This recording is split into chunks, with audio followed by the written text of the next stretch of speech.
Siyata Dishmaya, Masechet Gitin, Daf Zayin. Nous commençons à la 10e ligne, Shalachle Marugva le Rabbi Elazar.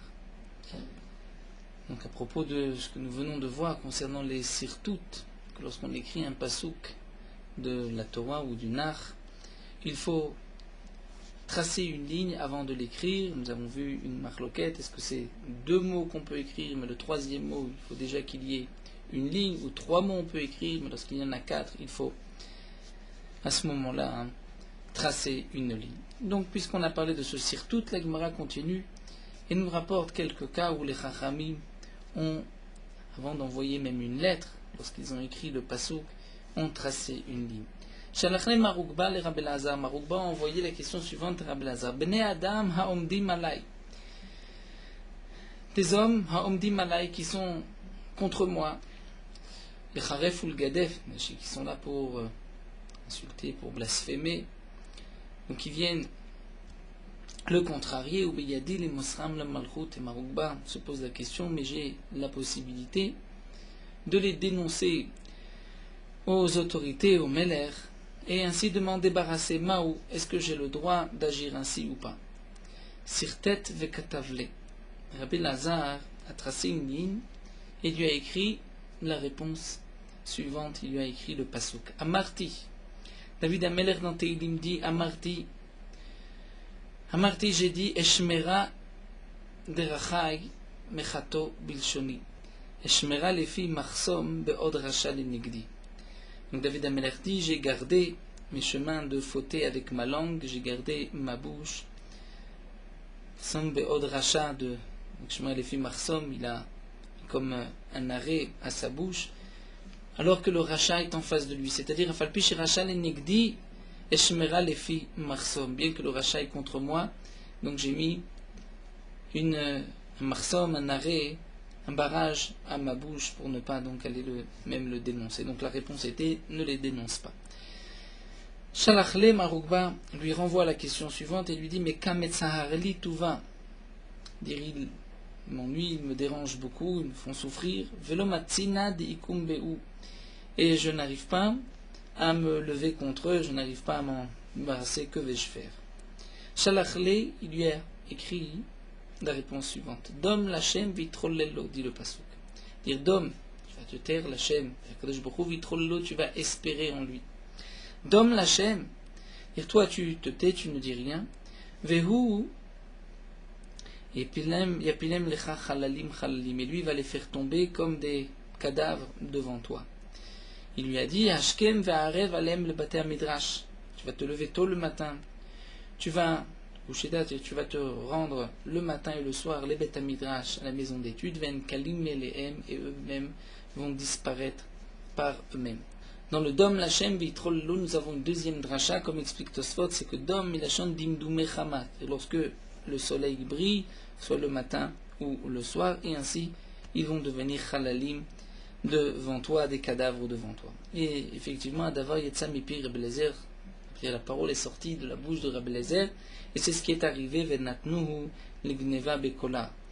Et les autorités avaient pris Gneva, qui était un homme qui était contre Marugba, et ils l'ont mis Bekola. Bekola, c'est une chaîne de fer, dit Rashi, qu'on mettait sur ceux qui étaient destinés à être tués par un qui était condamné à mort. Shalchoulé le Marugba, on a envoyé la question suivante à Marugba. Zimra menalan de asir. Zimra, de chanter. Et Rachid nous dit de chanter dans les endroits où on boit du vin. Menalan de asir, d'où est-ce qu'on sait que c'est interdit?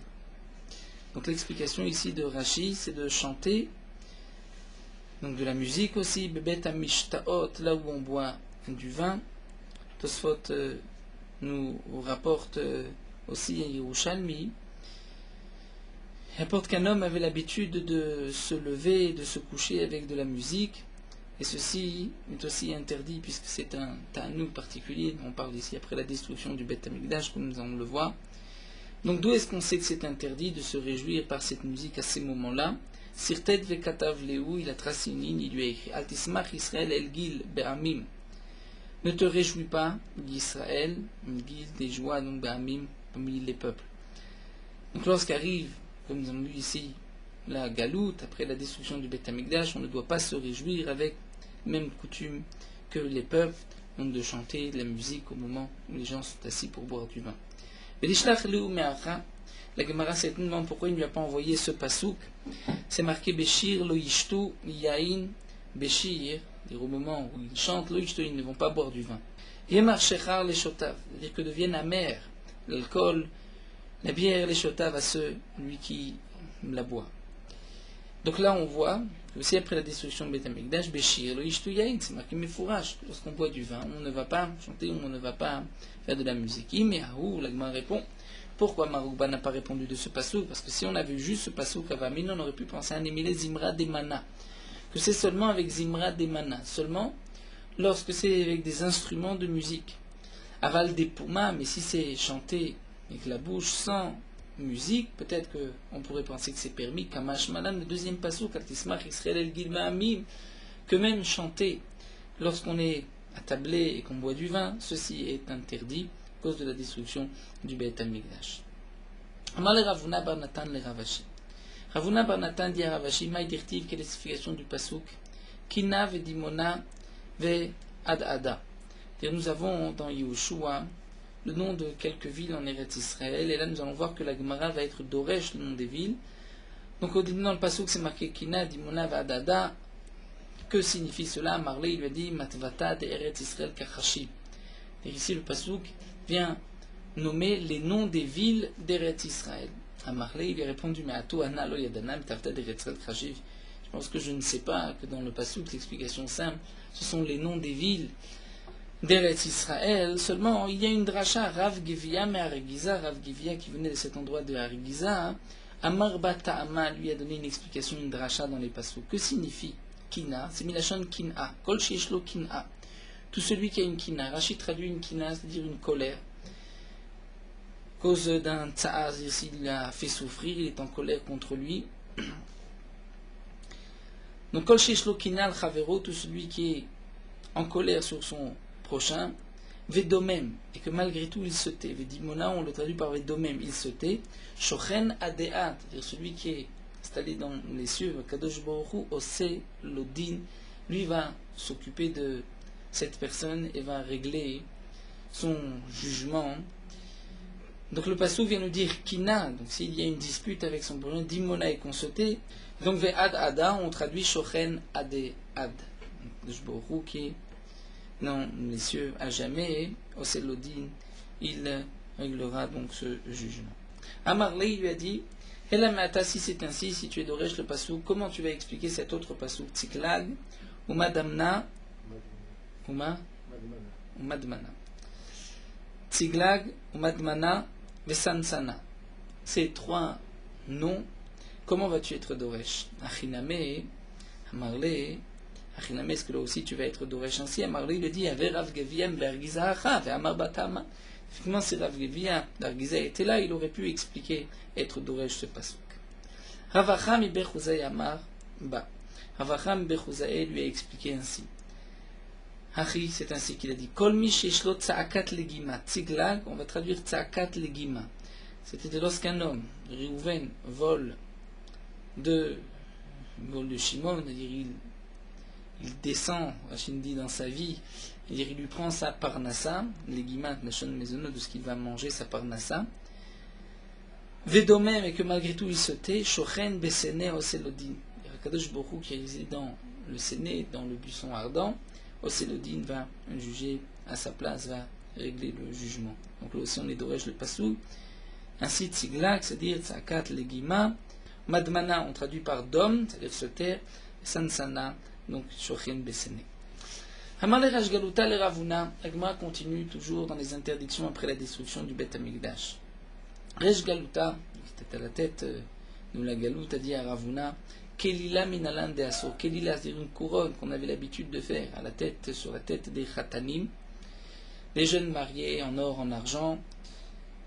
Il y avait aussi des dessins dessus. Minalan de asso, d'où est-ce qu'on sait que c'est interdit depuis la destruction du Beth Amikdash. Tosfot a une autre explication. Tosfot explique qu'il s'agit d'une sorte de kippa, comme une arcade au-dessus des Khatanim, mais pas posée sur sa tête. D'où est-ce qu'on sait que c'est Assour à Marlé? Et il lui a dit Midé Rabanan, c'est interdit seulement Midé Rabanan, les Khamim ont interdit Ditnan, comme c'est marqué dans la Mishnah, dans Sota. Mais pour le Mouche, Shel Aspasianus, dans cette armée d'Aspasianus qui est montée pour détruire le Beth Amikdash avant Titus, Gazrou, Al-Atarot Khatanim, ils ont été gozer sur ces Atarot Khatanim, c'est ces couronnes que mettaient donc les Khatanim, les jeunes mariés, Vala Erous, et cet instrument de musique à Erous, comme la Gemara l'expliquait dans Masechet Sota, un instrument de musique qu'on jouait devant les Khatanim. Hadeachi, à ce moment-là, Kam Ravuna les Afnouye. Donc la question a été posée par Resh Galuta à Ravuna, et Ravuna s'est levé pour les Afnouye, se rendre aux toilettes. Et à ce moment-là, Amarle Rafrizda lui a répondu. Rafrizda ne voulait pas répondre devant Ravuna, puisqu'il était l'élève de Ravuna, donc il ne répondait pas devant son maître. Mais lorsque Ravuna s'est levé, Rafrizda a dit à Resh Galuta, il y a un pasouk actif, quoi, Amar Hashem Eloki, ainsi a dit Akadosh Baruch Hu, Aser ha-mitznefet varema atara, enlève la mitznefet, mitznefet, nous savons que c'est le pour la coiffe qu'avait le Kohen Gadol, varema atara, et enlève la couronne. Zot lo zot, ha-shafala, ha-gebea, va-gavoa, ishpil. Dit le pasouk, nous allons voir la suite, l'explication de la Gemara Zot lo zot. Zot lo zot, ce n'est pas cela, c'est-à-dire celui qui était bas, Hachem l'a levé, celui qui était haut, Hachem l'a baissé. Mais la Gemara va être doresh le pasouk différemment. Tout d'abord, demande la Gemara quel rapport entre la mitznefet, qui était le chapeau porté par le Kohen Gadol, et la couronne. Et là, l'omar lecha pour te dire, bisman chez mitznefet borosh Kohen Gadol, lorsque la mitznefet, la coiffe se trouve sur la tête du Kohen Gadol, lorsque le Beth Amikdash est encore là, atara berosh kol adam, on peut laisser une couronne sur la tête de tout homme. Nistalka mitznefet borosh Kohen Gadol, lorsqu'on enlève la mitznefet de la tête du Kohen Gadol, par la destruction du Beth Amikdash, là, nistalka atara berosh kol adam, la couronne est enlevé de la tête de tout homme. Hadeachi, à ce moment-là, Ate Ravuna, Ravuna est venu, a rejoint sa place, Ashkerinu, Lavuyatve, il a vu que Rafrizda et Rashgaluta étaient assis, en train d'explication de Rafrizda. Amarle lui a dit Elohim, Midé Rabanan, comme la Shonshua, comme c'est juré, il dit l'interdiction n'est que Midé Rabanan. Le pasouk où c'est marqué Ve'harem ha'atara, il ne s'agit pas de cette couronne sur la tête né Khatanim des jeunes mariés, mais la couronne du roi. C'est-à-dire que la névoie, le Navi, avait prophétisé que la Keuna allait disparaître et aussi la Malchut, puisque Tzidkiyahu allait partir en exil. Et là, mais il lui a dit Chizda Shemach, Chizda c'est ton nom, Rafrizda, Chizda Melchon Chesed, une grâce de monter, Vechazdaim Milecha. Et tes paroles sont aussi belles, Asudim, gracieux, et ce que tu as dit, c'est aussi joli. Ravina Ashkechel et Mar Baravashi, Ravina a rencontré Mar Baravashi d'Avek Gadil Kelila le Barta, qui préparait une Kelila, une couronne à sa fille. Amarli, le deux Savara Mar Aser Mitznef Baramatara, tu n'es pas d'accord avec l'explication du Passou que lorsque nous n'avons plus donc de Mitznefet, on a enlevé la Mitznefet du Kohen Gadol, on enlève la Atara. Amarli lui a dit oui, mais Doumia des Kohen Gadol Begavre. Ce que le Passou veut nous dire, c'est comme le Kohen Gadol, c'est-à-dire il s'agit des hommes. Aval Benaché Lo. Mais pour les femmes, il n'y a pas d'interdiction. Les femmes, les calottes peuvent garder cette couronne. Maï zot lo zot. Quelle est l'explication dans le pasuk zot lo zot? Darash Ravavira. Ravavira a expliqué Zimni Malishme de Rabami. Parfois il expliquait au nom de Ravami. Zimni Malishme de Ravasi. Parfois c'était au nom de Ravasi qui le disait. Vishash, Amar Kadosh Baruch Hu l'Israël, Seramit Snefet Varema Atara. Et au moment où Kadosh Baruch Hu a dit au Bnei Israël, on va enlever la coiffe du Kohen Gadol, le Beth Amikdash va être détruit, Varema Atara, et on va enlever la couronne de toute personne, ou du roi, comme nous avons vu plus haut. Amrou Malaché Asharet Lifnei HaKadosh Baruch Hu, les anges ont dit devant HaKadosh Baruch Hu, Bono Shel Olam, maître du monde, Zot Lahem le Israël. Est-ce que c'est cela que tu fais au peuple d'Israël, Shigdimu Lefanecha Besinaï, qui ont au Sinaï avancé le Naasé, les Nishma, on va faire, ensuite on comprendra, et c'est ainsi que tu fais au Bnei Israël, Amar Lahem, HaKadosh Baruch Hu répondu, Lozot Lahem le Israël, ce n'est pas ainsi que je dois faire au Bnei Israël, chez Ishpilu et Tagavoa, qui ont fait descendre ce qui était haut, Vigibiu et Tachafel, ils ont levé ce qui était bas, Veimidu Tselem Ba'echal, et qui ont mis même une Avodazara dans le Hechal. Et donc, les Bnei Israël méritaient la galoute. La Gemara continue d'Arash Ravavira. Ravavira a été d'Oresh à expliquer le passouk Zimnim Malashme de Rabami, Zimnim Malashme de Ravasi. Parfois il l'expliquait au nom de Rabami.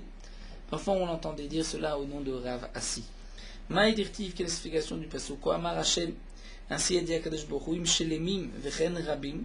S'ils sont Shelemim Vechen Rabim. Donc chez les mimes, nous allons voir que c'est une lachon metzum tzami, c'est-à-dire il n'y en a pas beaucoup, ou il y en a beaucoup, vechen nagozu ve'ava. La signification du passouk est la suivante. Imroe adam chez mezonotav metzum tzamim, si un homme voit que sa parnassa, sa nourriture est très limitée et juste, yase me'em tzedaka. Il faut faire avec cela de la tzedaka. Vechol shkin shel merubim, mais à plus forte raison, lorsqu'il a beaucoup de parnassa qu'il doit donner à la tzedaka. Ça c'est le passouk im shelemim vechen rabim, de donner à la tzedaka. Vechen nagozu ve'ava. Que signifie le passouk vechen nagozu ve'ava? Tanad bi Rabbi Ishmael. Rabbi Ishmael nous explique donc la gozus nashon giza, c'est-à-dire on a enlevé la laine, ve'avar, il est passé. Kol agozez minechasa, c'est-à-dire tout celui qui coupe, comme celui qui tond la laine du mouton, donc qui tond, prend de l'argent de ses biens pour donner aux pauvres, c'est même tzedaka, il fait de la tzedaka, nitzal midina shel ginam, il sera sauvé du jugement du ginam. Mashal, les shter echelot de 2 brebis, sheayu ovrot b'maim, qui ont passé l'eau, qui ont passé un fleuve. Mais achad gezuza, une, on lui avait déjà enlevé toute la laine, on l'avait tondue. Ve'achat et nagzuza, l'autre était pleine encore de laine. Gezuza avra, celle avec qui on a enlevé toute la laine, a pu passer. Mais chez nagzuza, l'eau avra, l'autre n'a pas pu passer puisque l'eau donc a été absorbée par la laine qu'elle portait et la bête était trop lourde et n'a pas pu traverser le fleuve. Et donc, là aussi, on compare l'Ibn Israël. Donc celui qui veut passer au Dinash el Ginam, lorsque d'abord il a été tondu, c'est-à-dire on lui a enlevé ses biens, il a donné à la tzedaka, à ce moment-là, il passe plus facilement. Ve'initir, dit le pasouk, ve'initir lo anech od, c'est-à-dire la fin du pasouk. Amar marzutra afilu ani amitparnes min tzedaka yaset tzedaka. Ve'initir c'est nashon ani, c'est-à-dire même le pauvre qui reçoit même de la tzedaka, lui aussi doit donner de la tzedaka. Et lo anech od, Tanir Rav Yosef shuv en marim lo simani aniut, c'est-à-dire lui-même ne sera plus pauvre. Akadosh Baruch Hu fera en sorte qu'on ne lui montrera pas des signes de pauvreté. Si même le pauvre, lorsqu'il a reçu de la tzedaka, il va donner à son tour, eh bien, il ne verra plus par la suite les signes de pauvreté. Là, nous avons fini avec les Agadot. Nous reprenons la Gemara avec notre machloket dans la Mishnah. La Mishnah, nous avons vu Rabbi Yehuda Omer, Mirekem la Mizra, Verekem ke Mizra. Rabbi Yehuda avait défini exactement où se trouvait Medinat Hayam. La Gemara nous dit les Memra de Akol et Tzfuna d'Eretz Israël, dans les limites de Rabbi Yehuda.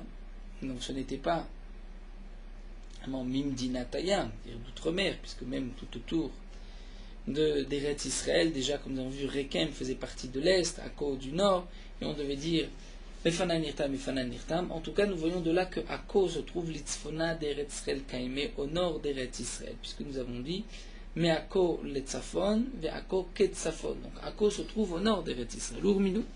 Pourtant, nous avons une contradiction. C'est marqué dans une Tosefta concernant les dinim de Touma, et nous avons une halakha que toute Chutz Laaretz était impur mi des Rabbanan. Entre autres, il y avait aussi d'autres halakhot qui ne concernaient pas Chutz Laaretz, comme le Maaser, la Shemitah et d'autres encore.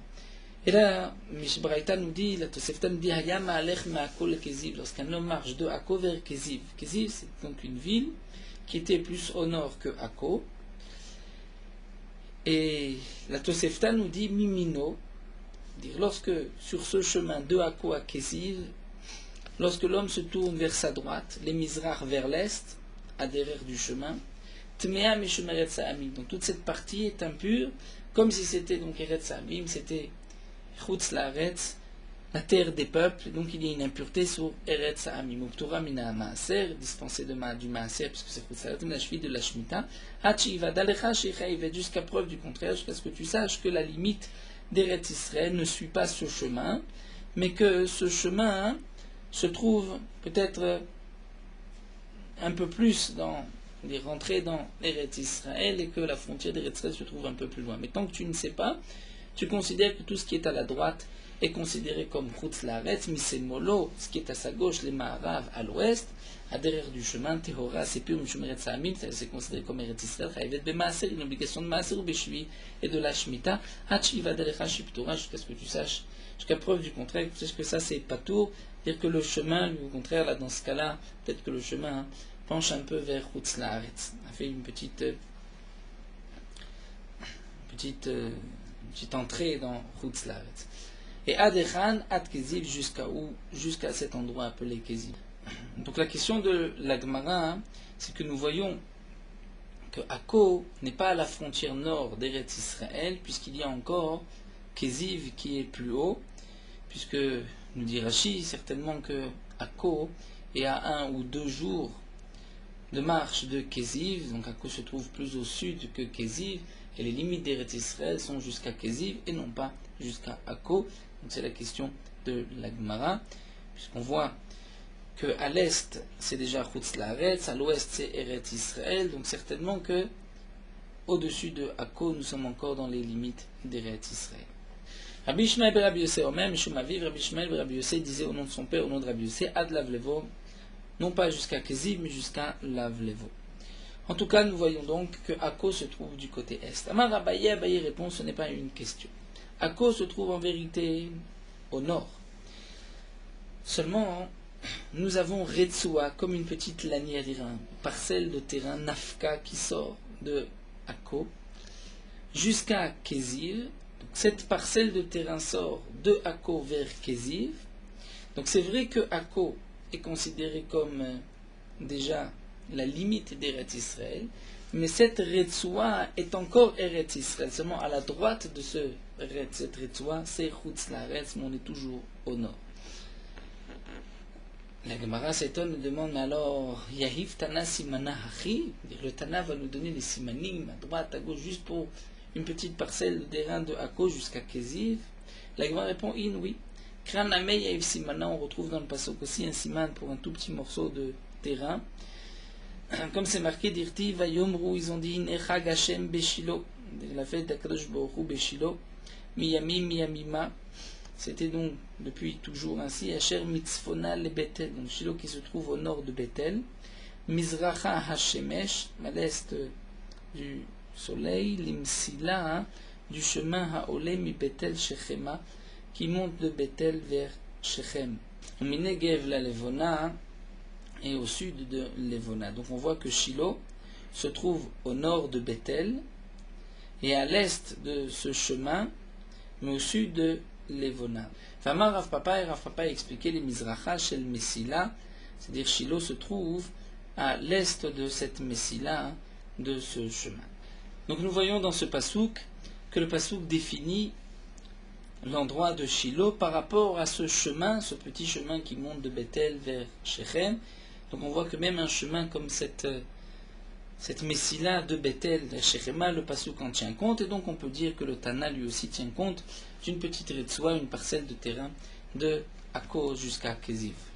La Gemara poursuit, Tanachada, nous avons une braïta qui nous enseigne Amevi get basfina kemevi beret Israël, celui qui amène un get dans un bateau, c'est-à-dire, vous explique Rashi, le get a été écrit dans un bateau, et on pensait, nous dit Rashi, qu'il s'agissait d'un fleuve en Eretz Israël, et c'est marqué, c'est comme si on amène un get d'Eretz Israël, donc il n'est pas nécessaire de dire Befana Nirtam, Fana Nirtam. Mais Tanya Ida, pourtant nous avons une autre braïta qui nous dit qu'il me vit Bechutz Laaretz, c'est comme si on amène un get de Chutz Laaretz, et on doit dire Befana Nirtam, Befana Nirtam. Amar Rabbi Yirmiyah répond le Kashia, ce n'est pas une contradiction. Ha Rabbi Yehuda, Ha Rabbanan.